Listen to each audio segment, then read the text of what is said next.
My story goes back to 2002. That's when I purchased the first 125 acres that eventually became my Southern Iowa farm.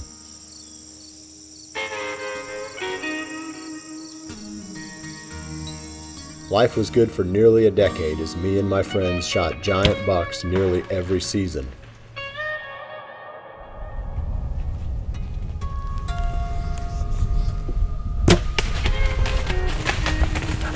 That's an impressive deer. I don't know if you can appreciate the size of this body.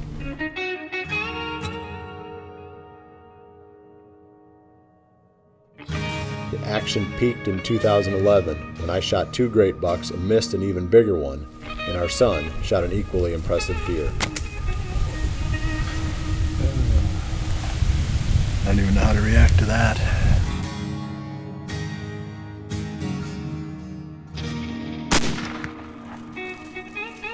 This guy's a giant. I might go a long time before I get another chance to shoot one this big. That was 2011. 2012 brought a huge twist to my deer hunting story.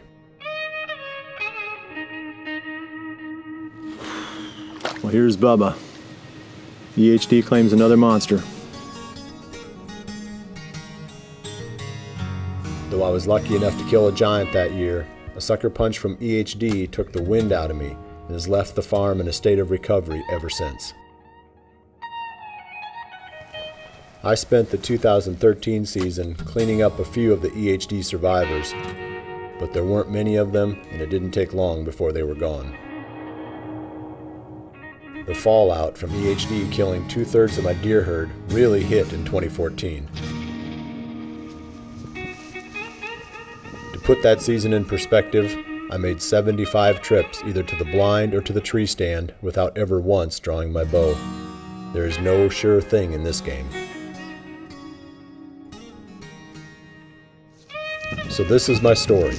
The stage is set for 2015. My new season promises to offer all of the challenges of deer hunting without many of its rewards. I know it's going to be tough. 3 bucks quickly grabbed my attention. There's an old friend we had nicknamed Big Junior, a deer I have some history with. Another is a tremendous younger buck that I'll have to decide whether to shoot. The third is a very solid 10-pointer with a massive inward turning rack.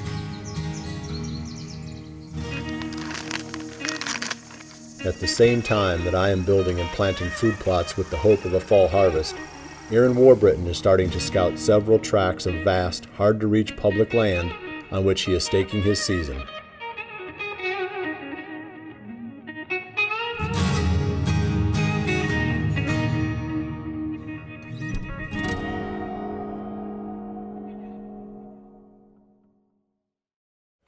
Going into every season, you need to have confidence in your tackle. Preseason practice is a big part of that, but knowing your gear is also important. I've been shooting Hoyt since 1995. That's 21 seasons of confidence. Of course, one of the management goals on our farm is to grow the biggest and healthiest deer possible. One of the best ways you can do that is to meet all of their needs, including their mineral requirements. That's why I use trophy rocks and place them in high activity areas where the deer are most likely to find them. Hunting from redneck blinds has become an increasingly important part of my strategy. If you remember right, the 2014 season was really cold. 75 trips to the field would not have been possible without the comfort of a redneck blind.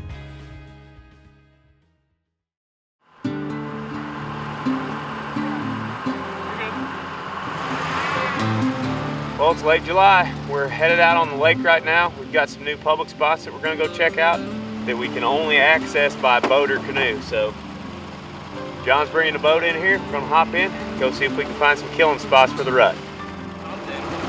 It's 6-7 feet deep right there. Well, I just want it to be barely deep enough, just barely deep enough that you can get in there. Growing up in northeast Missouri, my family and I started hunting public land at a very young age, and it's always presented a special challenge to me. We're hunting deer that anybody else has got the right to chase. Where all those trails come across, especially if the ditch flattens out up there. Yeah, there might be a good crossing somewhere. We've got access to private ground in our area, but every season we find ourselves trekking around on the public land spots. There's just an adventure aspect to it, and it's pretty cool to be out there elbow to elbow with everyone else trying to accomplish the same goal.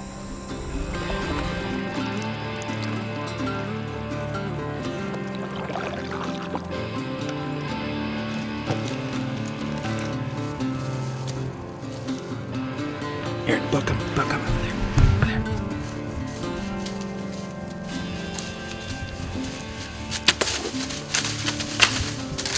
We have been in the stand maybe 15 minutes. The neat thing with this area is that it is very hard to access, so the best way to access it is using this canoe. Going into 2015, we started out as we always do in midsummer, trying to find new areas to hunt. And this year, we had my buddy John's duck boat that allowed us to get to some of these remote areas. Well, it's August 20th, and we're back down here at our public land river spot. This is the same piece of land that I killed my buck off of last year out of the canoe. Hopefully, a lot of bucks will come out here tonight, and we can get an inventory of them on this place.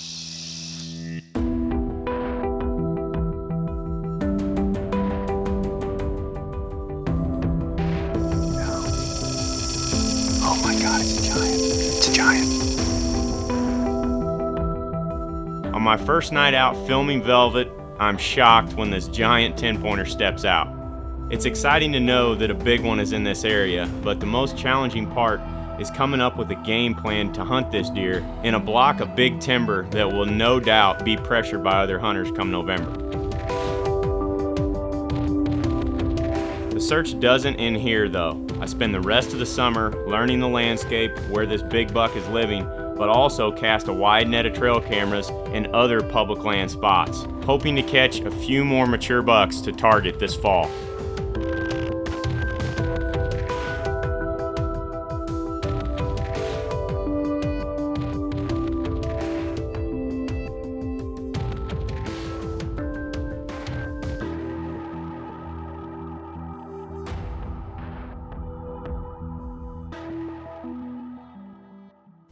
The Cabela's Instinct Reliant Whitetail system is perfect for layering, especially when hiking long distances on public land and trying to keep our clothing sweat-free.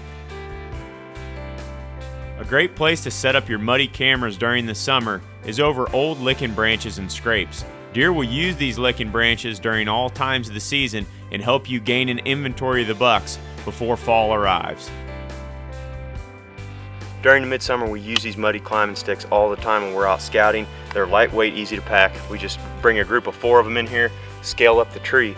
That way we can scout out all of our trees for our tree stands for the upcoming fall, and then we come right back in with the same set of sticks, zip right up the tree, ready to kill them. Muddy climbing sticks, very easy tool to use, especially for those of you hunting public land. The Realtree extra green pattern is the perfect choice for summer scouting. A lot of times we just wear a t-shirt out there. It keeps us cool, but hidden from these bucks at the same time.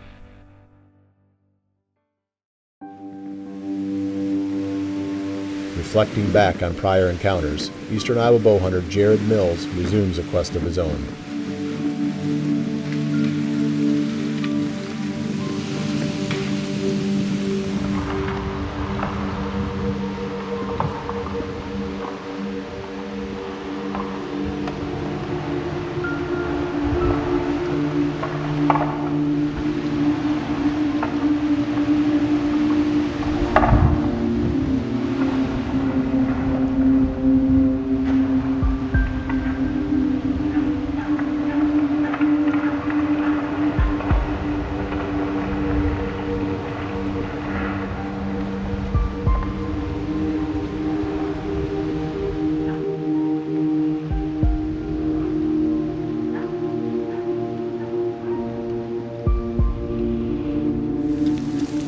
That's unreal.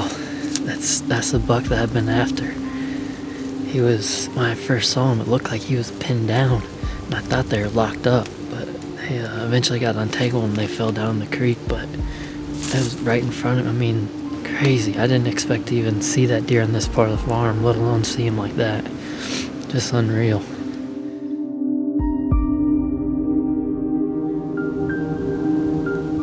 After the November 11th encounter with the buck I called George Brett, he became my obsession for the rest of the season.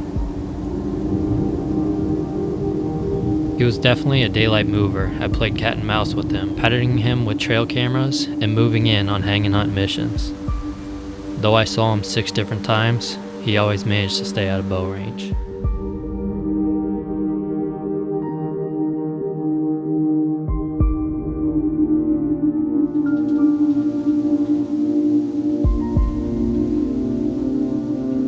At the close of the season, I honestly was not disappointed I didn't get him. I was confident he was a 4-year-old, and I was really interested to see what he could turn into as a 5-year-old.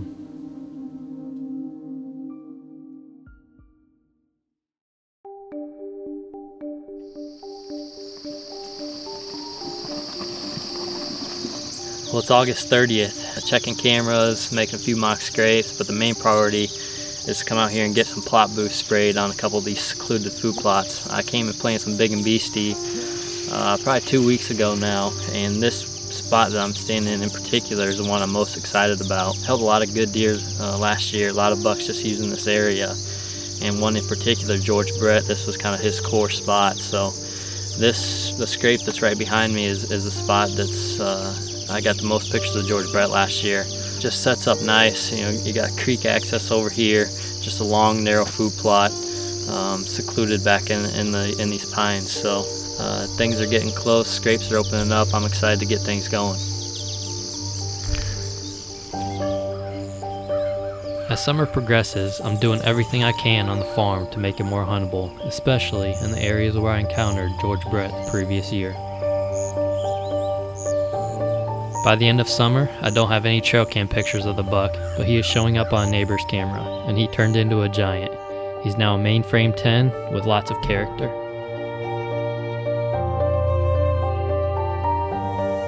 All I can do now is wait patiently. The year before, I wasn't getting regular pictures of him on the farm I hunt until October, and it looks like his behavior is the same again this year. It's already testing my patience, waiting for George Brett to make his fall range shift and for the chess match to begin.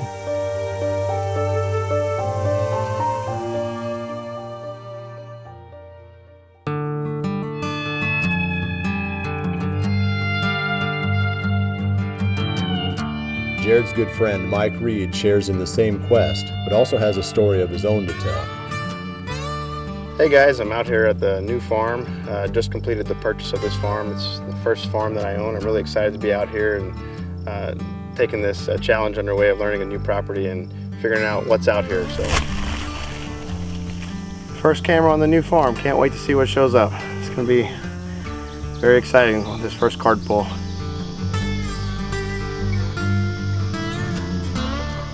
This farm is about 200 acres of timber and cover and about 60 acres of tillable. So this is a great combination of cover and tillable. I can get enough food in here, but have tons of cover to hold this high Van Buren County deer density. Unfortunately this year I probably won't have a ton of food, but I am working pretty hard to getting as much food as I can on it. Other goals that I have as a first-year landowner is trying to assess the overall deer herd, the sex ratios, the age structure of the bucks. Sometimes that can be difficult. Long-term goals, I'd like to target 5.5-year-old trophy bucks, 4.5-year-old management bucks. I do think I'm gonna have my work cut out for me this year. I need to harvest a lot of does just from what I've seen riding around and running trail cameras. And the last thing I really want to focus on this year is the first year of owning it is just how the deer generally move through the property. And we'll do that via trail cameras and also just sitting in the tree. So as many sits as I can get out here, just watching how the deer move through the property and learn that, and that way I can apply that to future years, where to put stands, where to put food plots, etc., and make myself more successful. So I'm really excited to own my own farm. This is the first farm that I own. I've leased a lot of farms over the years, and this is just going to be a blank canvas for me to make it a whitetail mecca, basically. And I've got a bunch of other opportunities this year, and other places are also new to me. I'm helping a buddy manage a farm that he's owned it for 10 or so years, and that's another place I've never been on, so another challenge. And then I've been hunting the urban zone where I live for some years now. So I've got a lot of work to do yet. We're gonna get back to work today, and my first hunt will be in the urban zone. That zone opens up 2 weeks before the statewide season, so Jared and I will be out there knocking some does down, trying to earn a buck tag.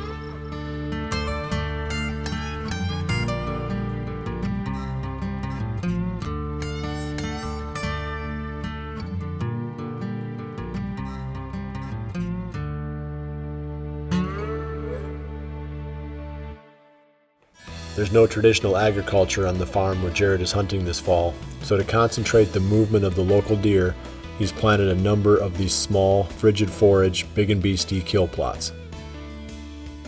One of the most important steps you can take to become a more consistent bow hunter is to learn how to trigger the shot by surprise. The Scott Archery Longhorn Hex is a back tension release that helps you to learn this all-important skill. I've been shooting the fuse sight since 2008. Pins are super bright, extremely well protected and durable. I've never had a pin break, even though I drag my bow through all kinds of brush, and I can't say that about some of the inferior sights I've used over the years. Fuse sights are bright, durable, and accurate, and there's not a whole lot more I can ask for from a sight. One of the biggest challenges we face every season is the ability to hunt spots where the wind swirls. With proper scent control, such as using the Ozonics unit, we gain the edge that we need to hunt some of the places that we otherwise could not.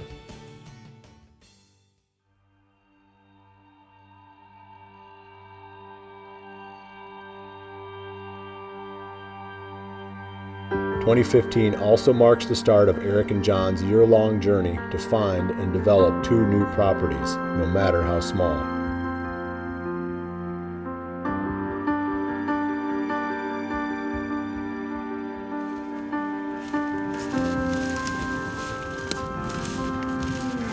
We're out here today on a new piece of property that we just got permission to hunt next fall. And the layout of this land here, it's kind of like a river bottom. This is about 40 acres, and we're out here trying to find these creek crossings and these trails that these deer are using. We actually jumped up about 20 deer walking in here, so we know there's still some deer hanging around here. So right now we're just kind of walking, getting the lay of the land since this is the first time we've been on this property, to really get a feeling where we want to put tree stands for next fall, and hopefully we'll find an antler or 2. So we're gonna hop across this creek and see what that looks like.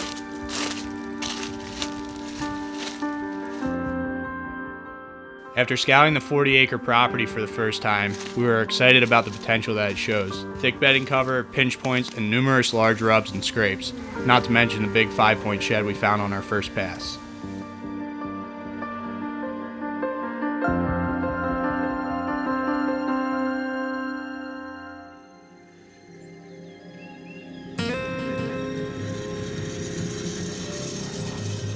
One of the challenges we face on this small property is the lack of food. So our first step is to establish a clover plot with plans to add a brassica plot later in the summer.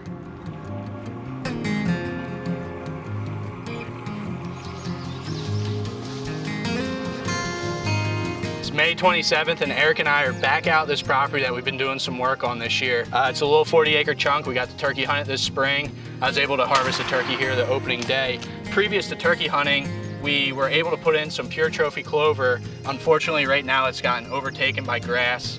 We're gonna spray this, and then we're gonna go down to where we're gonna be putting in our big and beastie plot, spray that with Roundup, and depending on what time it is, we got a little poor man plot back in the woods that we wanna try to clear up a little bit, and possibly spray that too. Well, like we said earlier, we're gonna be getting some trophy rocks out here on this new property. We do have some pictures of some deer earlier this spring, and we know there's a few mature bucks on this piece, but we're gonna keep moving here and get a couple more of these rocks out.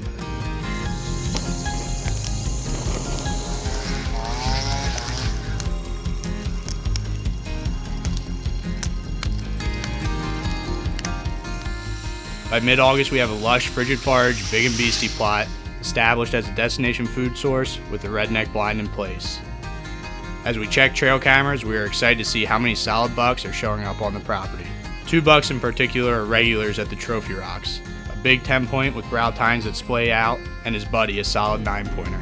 But that isn't all. The buck we've been waiting to get pictures of finally makes an appearance. It's a buck I found the shed to back in February, and he blew up in a big way.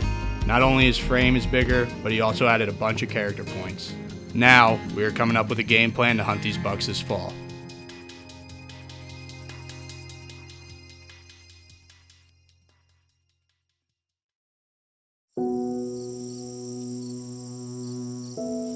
As velvet dries and bucks go hard-horned, the natural colors turn to oranges and browns of autumn. The door is closed on our summer of preparation. The days are getting shorter.